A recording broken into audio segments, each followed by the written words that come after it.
Section 75A of the Zimbabwean Constitution states that every citizen and permanent resident of Zimbabwe has a right to a basic state-funded education. This is a non-negotiable right, as explained further in the Education Act. In fact, it is illegal to deny anyone, let alone a child, their right to education. Anyone, anything that stands in the way of this right shall be found guilty of an offense and is liable to a fine and/or imprisonment not exceeding 1 year. This is what the government of Zimbabwe guarantees every Zimbabwean citizen. Non-negotiable. But what happens when the thing standing between a child and their right to education is the government itself? Ladies and gentlemen, war vets and unfocused youth, welcome to another episode of Propaganda with Kandoro.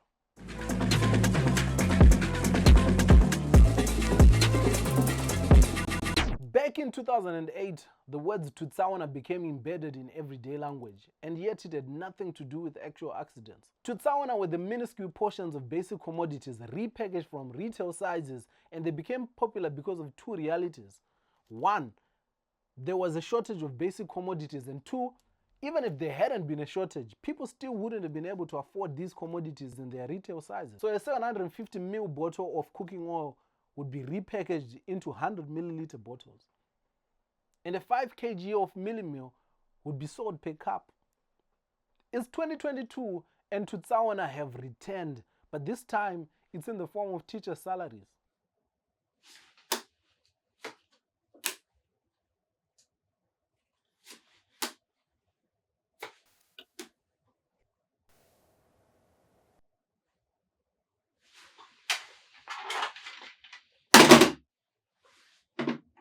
A teacher in Zimbabwe earns about 28,000 Zim dollars, which is not more than 130 United States dollars if we are using the interbank rate. And as a response to these paltry salaries, teachers declared incapacitation.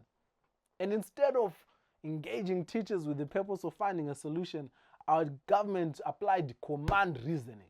Threats were issued. It's very simple. It's very simple. Any teacher who doesn't show up for work and still expect us to send a payslip, tinotomutumira magorogoto.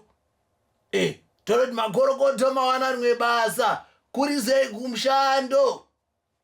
Tozvinetsirei zvedu izvo? Hatingazvinetsezve. Tozvinetserei? So teachers said, fine, we'll show up for work, but that's all we will do. That's it. A result of this standoff between educators and the government is that basic education has been commodified. As things stand, if you want your child to get any kind of attention from a teacher, you will need to provide an incentive for that teacher. Most parents are paying $1 per day.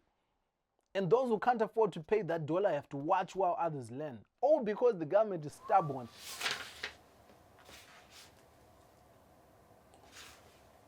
Tobias waene mari yangu ere nasiyo. Yazina mama ino nemangwana. Handidi kuzvinzwa izvozvo, handidi kuzvinzwa kana. Handidi kuzvinzwa maexcuses akawanda. Udza mai vako kuti indafara ne-econet bundle. Kana pasina mari hapana dhiri. Google aiwa inanomira paushu. Inanomira pawindo.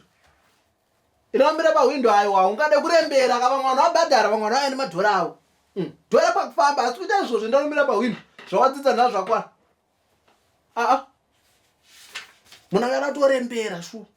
That non-negotiable right is being treated the same way we treated cooking oil in 2008.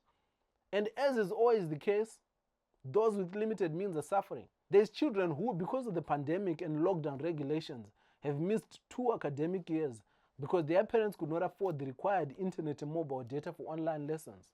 If the current situation is allowed to persist, those kids are going to lose the 3rd year. If you think our society is unequal now, just wait 10 years from now when these kids are adults, looking for jobs and failing to explain the gaps in their certificates. Matter of fact, 10 years might be too far. Cambridge examination results for ordinary and advanced levels are out, while ZIMSEC examinations are still being marked. Opportunities like articles at accounting firms are already closed, meaning ZIMSEC learners have been prejudiced of a key opportunity. If education is indeed the best bet out of poverty, then both Ministries of Education and the Public Service Commission are condemning generations to a life of poverty. A 2020 parliamentary report on schools showed that there has been an increase in teenage pregnancies due to pandemic-related learning disruptions. At Mangondo Secondary School in Bikita, 60% of dropouts were attributed to early pregnancies. It doesn't take a genius to make the connection between the rise of substance abuse in high-density suburbs and the sudden free time that teenagers and young adults in those areas find themselves. This is a problem that needs to be nipped in the bud. Simply put, the government is failing to uphold its constitutional mandate. Saka mama funga kuita sei? All this to my surplus that we always hear about should be used to help resuscitate and plug holes within the education sector. Equip rural and underprivileged communities with the relevant learning materials and hardware that they need for the new curriculum. Primary and high school years are some of the most important years in a young person's life. Not only do you get to develop much needed social skills and create lifelong relationships, but those are the formative years that inform the decisions and careers that we get into as adults. It's not right that there's children who are missing out on all this and more, and not through a fault of their own. The government owes it to its citizens, to its children, to do more. Pay teachers and pay them well. No amount of patriotic rhetoric can replace the need to survive. There is no Vision 2030 or Vision 20 whatever without these kids. 2023 is coming. This has been another episode of Propaganda with Kandoro. And if everything goes well, I'll catch you guys next week.